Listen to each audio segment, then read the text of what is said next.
Wayne Douglas State Championship round. We have two contestants. They are C001, Eric Zong, and C002, Abby Burke. We're going to conduct a coin flip first. We'll then rearrange them, introduce the judges, and make sure you get those names in the appropriate spot. Who would like to call it? Yeah. Tails is Texas. And I'll let it go.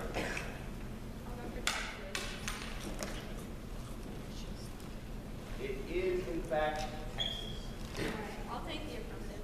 Okay, which means sitting there works out well. So judges, your affirmative code is C002, Abby Burke. B-U-R-K-E.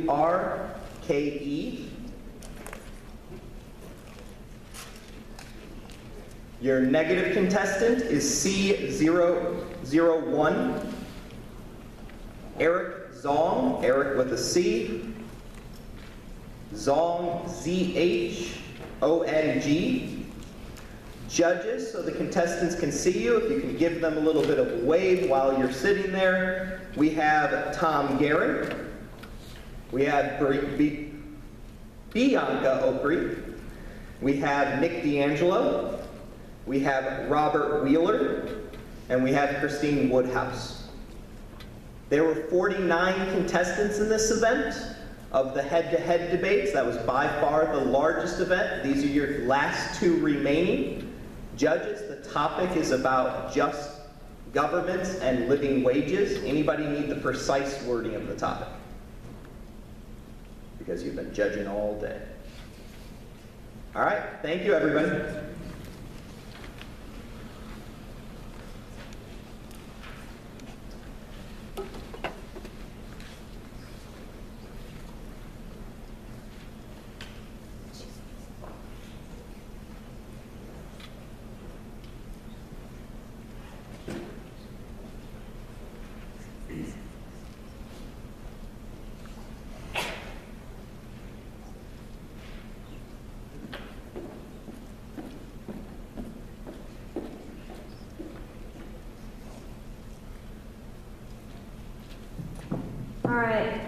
Just before we start, I'd like to make a few thank yous.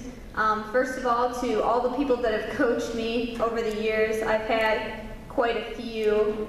Also, to all my teammates who've been fantastic and really contributed to my love of debate. And finally, to all the competitors and judges that have been with me and we've competed together for years now. I'm a senior and I'm really, really going to miss this next year. So, thank you. All right, and with that, I'll be starting the affirmative case. All right, are my judges ready? Okay, and opponent? Yes. Okay. German Chancellor Angela Merkel said, "When it comes to human dignity, we cannot make compromises." I believe that unrestrained capitalism has been compromising human dignity for too long. And so I affirm the resolution. Just governments ought to require that employers pay a living wage. Living wage is defined by law professor William Quigley as compensation sufficient for workers to meet the needs and demands of everyday life, lived in a manner consistent with human dignity. What precise amount of money this is will vary over time and with national standards and expectations, but it is intended to cover the commonly accepted living expenses for workers and their dependents. My value is justice, which can be defined as giving each his or her due. Since this topic is looking specifically at the relationships between an employer, an employee, and the government, the value of justice is the most useful because it makes sure that everyone is getting what they deserve. In this case, the word due is used quite literally since it refers to what an employee is due for their work. My value criterion is human dignity, which is the recognition that every human has an intrinsic worth. Immanuel Kant proposes that to respect dignity, every person must be treated as an end in themselves, and never as a mere means to an end. A respect for human dignity is essential to justice because it is a prerequisite for ensuring people's rights. A society that respects human dignity would recognize that people are due certain things as a result of that intrinsic worth, and so that society would be respecting justice. Furthermore, human dignity is the most relevant to this topic because it is imperative that employers treat their employees not just as means to a profit, but as human beings with intrinsic worth. My only observation is that the word ought in the resolution implies an obligation. Therefore, the most important question in this round is whether employers and the government have an obligation to ensure a living wage. If I can prove that both parties have that obligation, then I have proved the resolution is true. Contention 1. Employers are responsible for respecting human dignity. Subpoint A. Human dignity is the standard for workplace conditions. When a British study showed that apple factories in China were forcing employees to work 16-hour shifts and live in crowded apartments, the company was heavily criticized. This quote from an Apple executive in response to conditions in Chinese factories shows a dangerous disregard for human dignity. We've known about labor abuses in some factories for 4 years, and they're still going on. Why? Because the system works for us. It seems very clear that certain workplace conditions are unacceptable. The question then is where to draw the line between acceptable and unacceptable workplace conditions. In the end, the answer is human dignity. The UN's Fundamental Declaration of Human Rights states, "Everyone has the right to a standard of living adequate for the health and well-being of himself and of his family." Subpoint B. A living wage supports human dignity. One way to ensure that employees are not treated solely as means to an end is to ensure that they are not disadvantaged while their employer seeks a profit. To prevent employees from becoming disadvantaged, an employer must pay a wage that can cover the cost of basic necessities such as food, housing, and transportation. When an employer pays anything less than a living wage, whether it be 25 cents or $7, they are failing to protect human dignity. Contention 2. The government ought to enforce a living wage. Subpoint A. A minimum wage is not enough to live on. According to the Economic Policy Institute, a person in America that works 40 hours a week, 52 weeks a year at the federal minimum wage, would not make enough to raise a family of 2 above the poverty level. Furthermore, even workers at or slightly above the poverty level still do not earn enough to cover the cost of living. In other words, the government is setting the standard for appropriate pay at a subhuman level. By creating a law that is not in alignment with human dignity, governments are failing to achieve justice. As I already said, a respect for human dignity is a prerequisite for respecting justice as well, because people must recognize human worth in order to realize that humans are due certain things. Therefore, a just government would always create policies that supported the notion of human dignity. Subpoint B. A living wage supports responsible business practices. When a government offers welfare services, corporations often take that opportunity to pay artificially low wages because they know the government will pick up the slack. For example, Walmart alone costs American taxpayers $2.7 billion, according to an article from the Huffington Post. It is a commonly held belief that people ought to contribute positively to society and the economy in some way. However, without a living wage, businesses are not held to the same standard. In the status quo, businesses like Walmart that choose to pay their employees low wages are a drain on the economy and a burden on government resources. Most importantly, though, without a living wage, the government is asking taxpayers to subsidize socially irresponsible business practices that do not support human dignity. Therefore, we should affirm a living wage to promote corporate responsibility and achieve human dignity. I'm now open for cross-examination.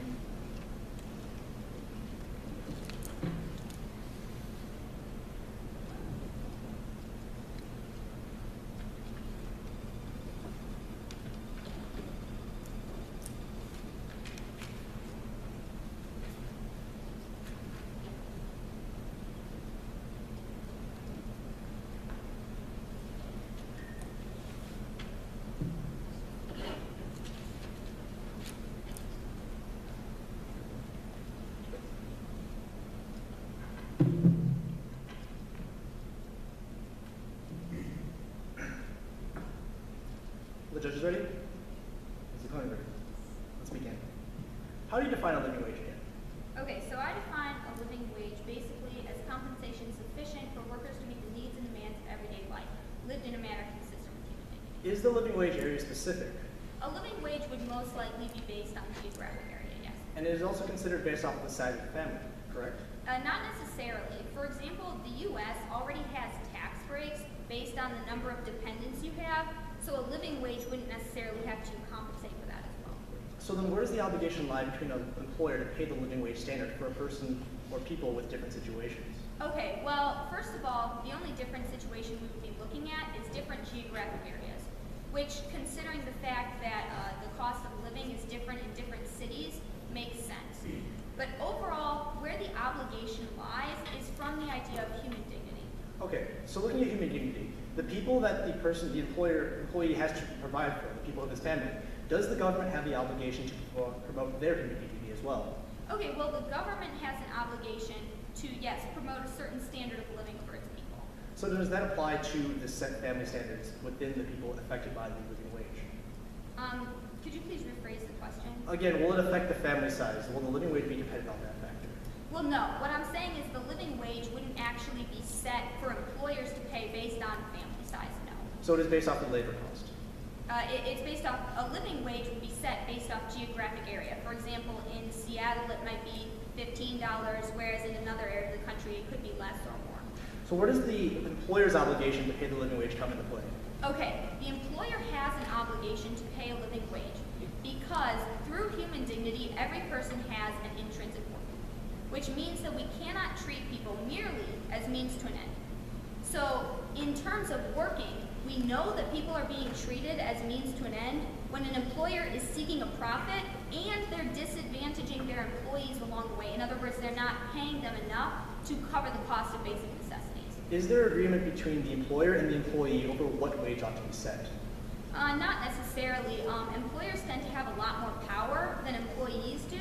So generally speaking, employees don't have a lot of flexibility to actually negotiate wages. So is it the duty of the government to regulate the employers? Well, yes. In this case, it is the duty of the government to create policies that are in alignment with human dignity. So yes, they would set the floor.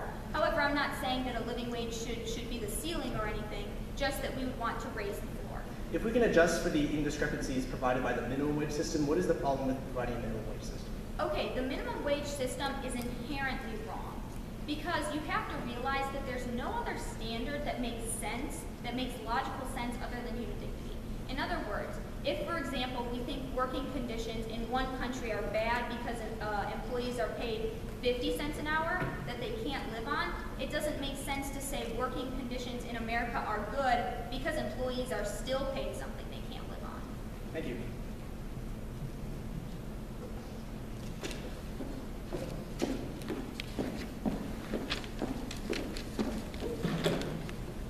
May I have running back time from the judges, please?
Before I begin, I would also like to offer a few thank yous to the people who have influenced me throughout my entire career as a debater. The first people I want to thank is the IHSFA Board of Directors, who are all the people who are working in TAB right now, all the people coming together to make this tournament what it is. And I really appreciate you guys taking the time out to improve the students' quality of education through things like debate. Secondly, I would like to thank specifically the Executive Director, Samantha O'Connor. I don't know if she's here right now or where she is right now, but the fact is that she is a great person for helping us achieve this goal. Also, I'd like to thank Kokomo High School for letting us host the debate tournament here. I know it's a busy schedule and they have other activities, so I'm really glad that they let us do it here. Also, I would like to thank my family, friends, and also my competitor Abby over here, because my family is really the people who helped support me throughout my education through high school, and they supported me when I chose to do debate. My friends specifically, all of the other senior competitors here, all of my teammates, they've been a great help in both facilitating a nice experience and a great learning environment for me. And also Abby, who has been a competitor with me and also a teammate through all the tough times. And I feel like she has helped me grow as a debater in the same exact way as anyone else would have. Finally, I would like to thank all of my coaches, specifically Chris Lowry, Joshua Coots, and Shane Smith. All these coaches have also been with me the entire times, and they've helped me through all the troubles that I've had. So thank you.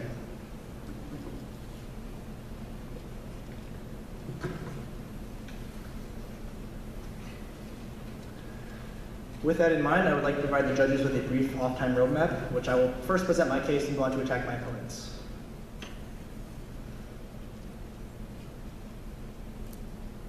Resolved, a just government ought to require employers to pay a living wage. I stand in strong negation of the resolution and provide the following counter-definition for today's debate. A living wage should be defined as a wage standard that accounts for the area-specific cost of living, as well as the basic expenses in supporting a family. This was taken from Harvard University. When you look at the societal welfare in a society, you have to consider it from all the members, and you can't exclude the employers or the employees from other members of society, so you have to pay the living wage based off of the family size. My value for today's round will be that of justice, defined by Aristotle as to each his or her due. When looking at the resolution, it is important to consider what a party is due. Justice is the paramount value in today's resolution because its implications are embedded. Now, my value criterion to promote justice will be that of deontology, defined by Immanuel Kant as the theory that people are moral agents who should act in accordance with certain set principles and rules, regardless of the outcome. Deontology should be the value criterion in today's debate because in order to evaluate justice, it must be considered based on whether people act morally or immorally. Under this idea, it is unjust to use people as a means to an end. Therefore, the fact that the government is trying to use employers as a means of paying a living wage is also unjustified because the employers are the people being used in this situation. Contention 1. A living wage's flaws harm society's economy. Subpoint A. A living wage harms existing jobs. Though the concept of a living wage may initially appear desirable because it promises to give everyone a decent pay, the opposite will be true. Ordering businesses to pay entry-level workers will actually make them hire fewer of them and consider replacing these less experienced workers with better trained ones, robots, or even computers. Economist Dave Macpherson has conducted 3 separate studies for the Employment Policies Institute, and have proved that the living wage would reduce employment from 131 to 220,000 jobs once implemented. The problem with forcing a living wage on employers is that it forces them to compensate for the money lost. Even though the intentions were to be good for support employees, the practical application applies that these employees would not be supported. Subpoint B, the living wage is not necessary. According to the Economic Policy Institute, 31.8% of those earning a minimum wage are between the ages of 16 and 19. Therefore, the living wage would also raise the cost to employ teenage workers who are not likely supporting a family. In addition, many of these employers are probably living wage generalizes workers and often gives out unnecessary payments because the payments to the employee are to support a family. However, not all full-time workers are trying to support a family, and there are no provisions made to address this issue. Contention 2. The living wage harms society's members. Subpoint A. The living wage harms the socioeconomic classes. The most harmed classes are likely the middle and lower classes. The living wage seeks to lower these by applying a standard meant for the lowest common denominator. This problem is known as the accordion effect because essentially the middle class gets pulled down to the lower class by being paid less for that standard for the people in poverty. Now, this diminishment not only harms the middle class by dragging them down, but won't actually apply to the lower class. The reason being is that when the living wage is raised, it won't actually directly affect people in poverty, which is a problem with the class system. On top of that, these problems also apply to the upper class citizens. According to the Economic Policy Institute, enforcing a living wage would force employers to pay higher wage costs by about $8.6 billion, and this affects the economy overall. Subpoint B, the living wage diminishes autonomy. An employer's job is to pay a worker what they earn, and if see fit, pay them more. In fact, the United States court case of the Children's Hospital of the District of Columbia versus Adkins ruled that in this case, the living wage had exceeded the fair amount of service rendered, so the employer did not have to pay it. A just government must uphold all individual rights to autonomy, otherwise it has crossed the limitations of its power. With that, I now move on to address my opponent's case. My opponent provides the value of justice. To this, I'll have one response, is that I agree that we have to look at justice, but to evaluate justice, you have to look at all the individual aspects. But as I have said, inherently with the living wage, you are using employers as a means to an end, and this is unjustified because you are now allowing this precedent to be the consideration for how the living wage ought to be implemented.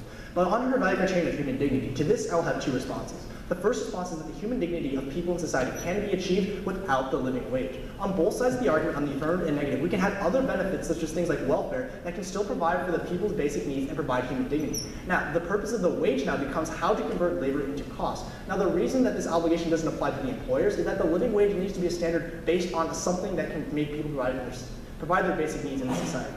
Without this precedent being applied to a family, you can't set that standard to everyone because two people working the same job will be benefited differently because of their family size. The second point on this is the idea that the living wage won't benefit the poor that is intended, which doesn't promote human dignity.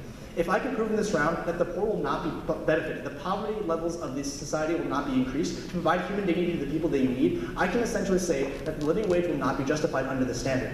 Now, moving on to her observation, she says that this ought refers to the obligation of the government and the employers. To this, I agree, but I have to just point out the fact that the living wage will violate the labor agreement between the employers and the employees. And this obligation that the employer and the employee have an autonomous agreement amongst each other to create this standard is something that is infringed upon through the obligations of the employer.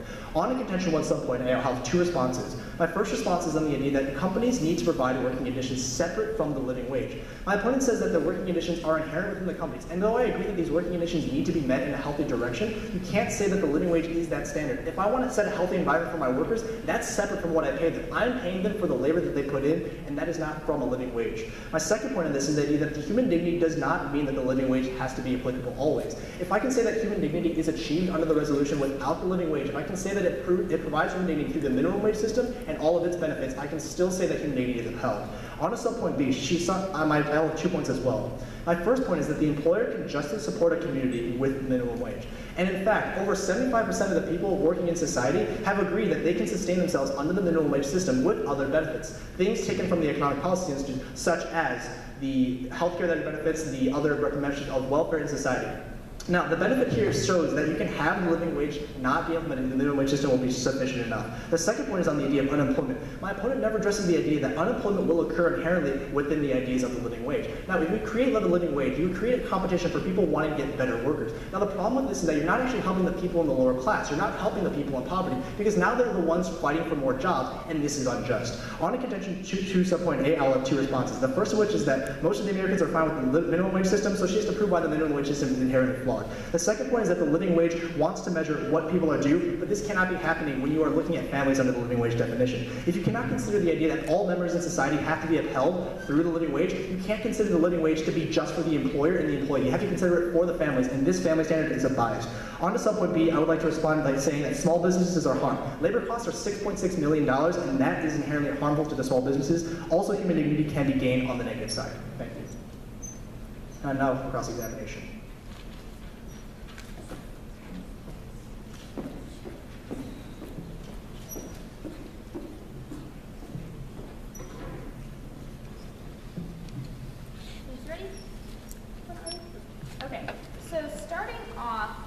So are you saying there shouldn't be a minimum wage system? No, I'm saying that the minimum wage system is justified to set a standard for people in society. Okay, but you did say that employers should only have to pay based on actual labor costs. So wouldn't that mean that even the minimum wage might be more? That's not true. Because what happens is that the minimum wage is the standard set for the people of that employer. So if the employer said that this minimum wage can be like $7.25 an hour, that conversion must be agreed upon by the employee. So if that connection cannot be made, you can't set a standard for what an autonomous labor agreement will be. Therefore, if the government puts a living wage in play, it's not allowing the employer to have the autonomous actions that he can choose to set his own. Okay, but the government has set a minimum wage that employers must comply with, but this doesn't affect their autonomy? This is true. Okay, so you agree with the minimum wage? Yes. Okay, and why does it not affect their autonomy? Because when you're looking at the autonomy of the employer, the minimum wage is the lowest wage you can permit. So for things like smaller end jobs, lower part-time jobs, they don't deserve a living wage because they're smaller jobs that don't require that much effort. Therefore, the standard and bare minimum can't be raised to the living wage because there are things that are below the living wage standard that have to be paid for. Okay, all right, moving on then. Okay, so you agree that people cannot be treated as means to an end, correct? Yes. Okay, so moving on then. Okay, so what is the actual autonomy impact of the living wage other than the impact to employers?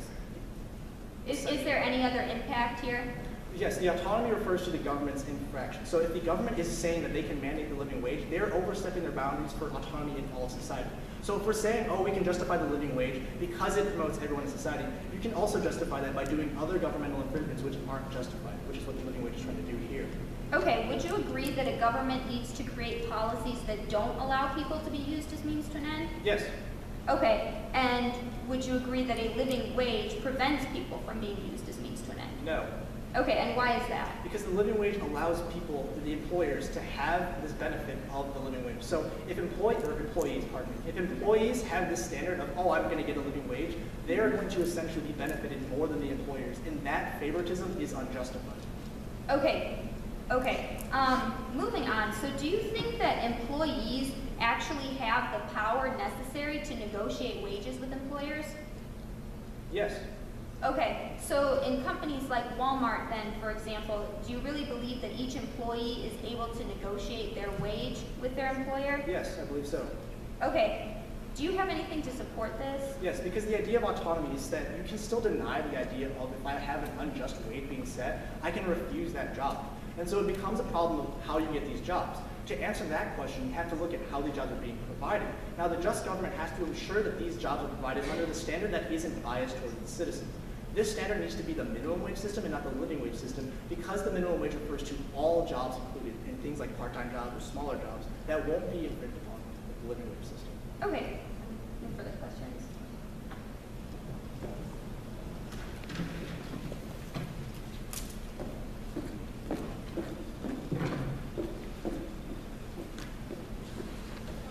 I'll be taking some prep time.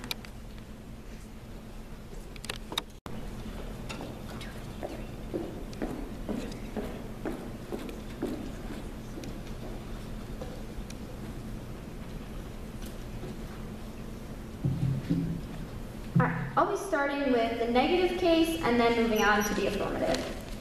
So, judges ready? And opponent ready? Okay, so starting off with the value of justice as giving each his or her due, my only response here is that human dignity is a due, and he agreed that people cannot be used as means to an end. So now moving on to his value criterion of deontology. First of all, we can only use deontology because of the idea that people have intrinsic worth. In other words, all deontological philosophies are based on this. So the root of this is human dignity, and human dignity is the best way to measure. All right, so now moving on to contention 1. He says a living wage would decrease employment. So I'd first like to bring up an analysis by the Economic Policy Institute. Raising the minimum wage to $10.10 an hour by 2016 would increase wages by $35 billion, and the resulting increase in consumer spending would mean a GDP boost of $22.1 billion, which would support about 85,000 new jobs. So in essence, what this is saying is that the increase in consumer spending will more than make up for any increased labor costs for employers. All right, so now on to subpoint B. He says a living wage isn't necessary. First of all, it is necessary simply from a logical perspective because it is an employer's obligation to pay a living wage. But I'll get to that later. My second response here is that although 31.8% of people at minimum wage may be teenagers, that means that over 2/3 of these people are not teenagers. In other words, people who would need a living wage. Okay, so now on subpoint A of contention 2. He gives no reasoning for why exactly the middle class would be paid less when we simply raise the floor for wages. So he doesn't actually give any logical reasoning for why this accordion effect will occur.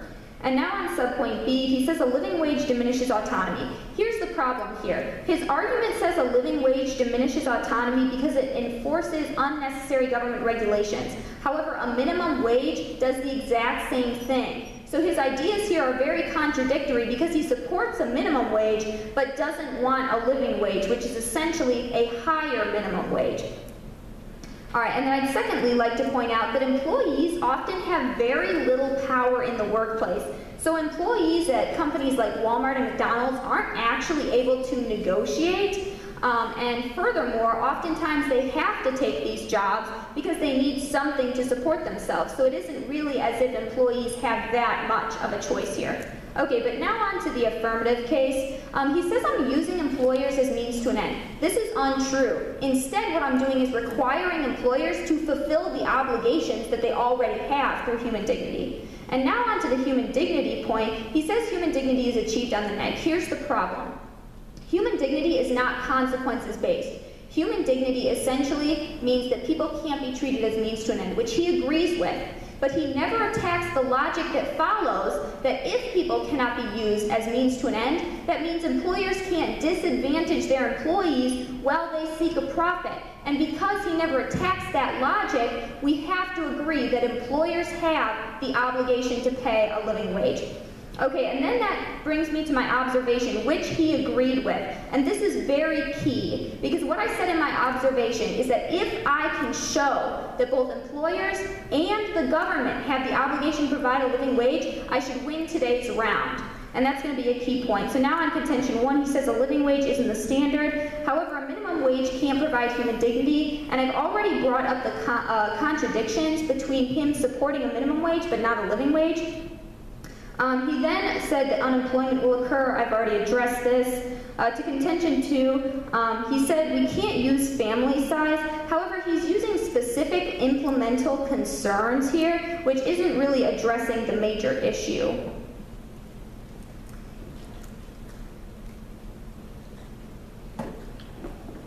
Thanks for remaining on time, please. How much do I have remaining, if I may ask? You have 2 minutes and 3 seconds remaining.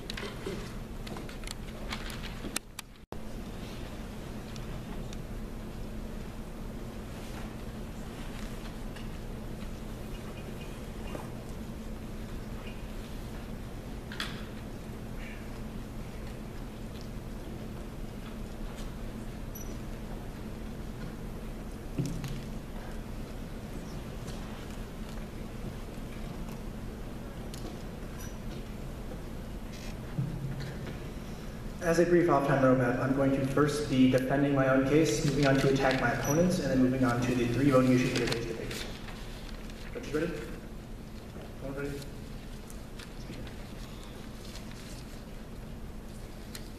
My opponent essentially says that justice is not what to be, it cannot be upheld on the negative side because the human dignity is what's due. And though I agree that human dignity is due because of people have intrinsic value, that does not apply to the living wage. So the logic here ends at the human dignity because it doesn't have to be applied to the living wage. But looking at the value criterion of deontology, he says that people have intrinsic worth, so you can only achieve this through human dignity. But this is the other way around. When you look at human dignity, you have to evaluate it based off of how people are treated morally right. If people are not being treated morally right, they don't have this human dignity to begin with. So you have to evaluate deontology first as a precedent to provide human dignity. And so the hand-in-hand here arguments refer to the idea of how we treat people. So the matter of the framework debate needs to be of who determines the human dignity better, whether through deontology or the affirmative framework.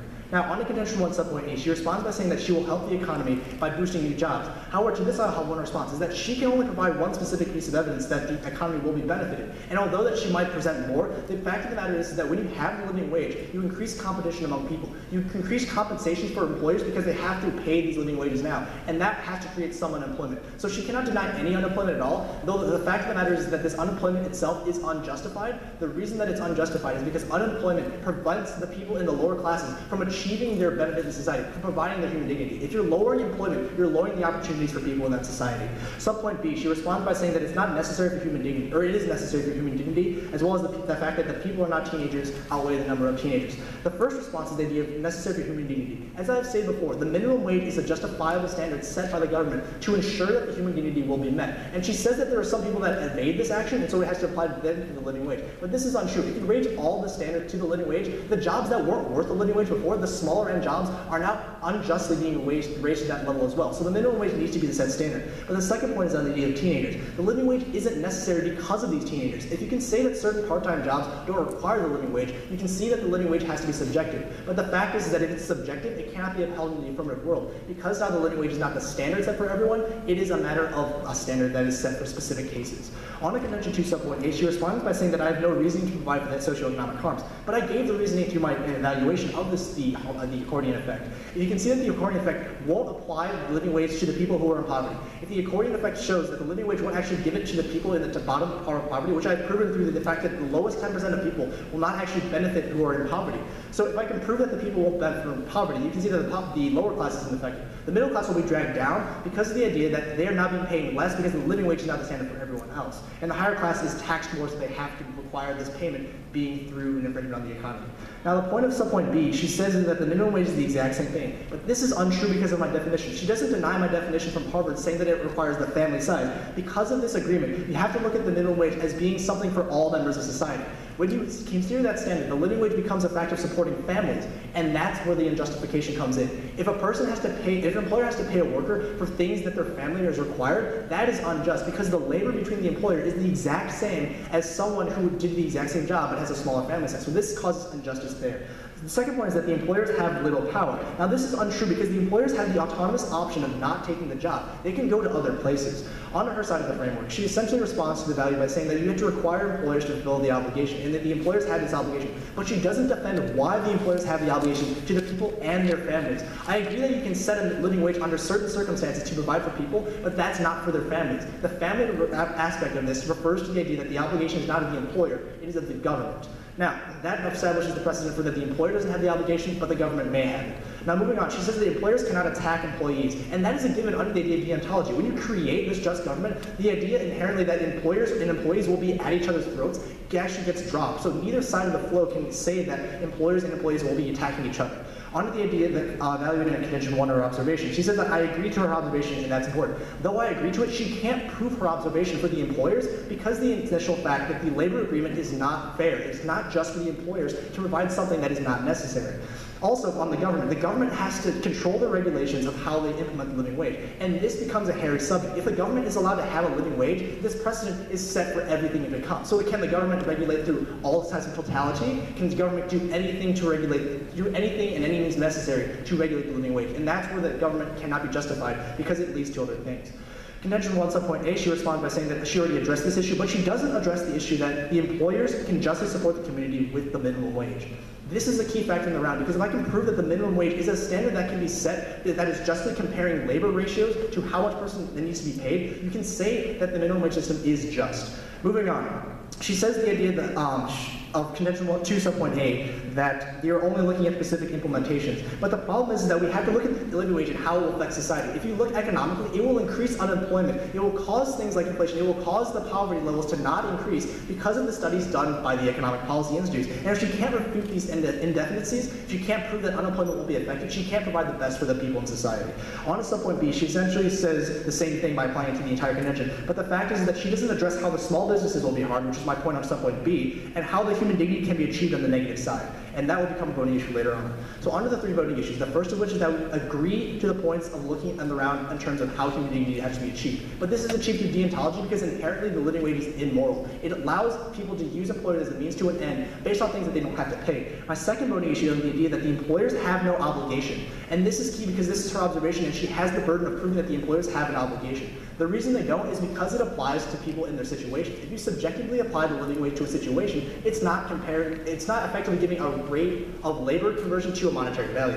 My last voting issue is that the minimum wage is fine as it is. As I have proven, my opponent did not address why the minimum wage system is flawed if we can fix it and tamper it up. For these reasons, I can only see vote verification. Thank you. I'll take the rest of the time. 1 minute and 7 seconds.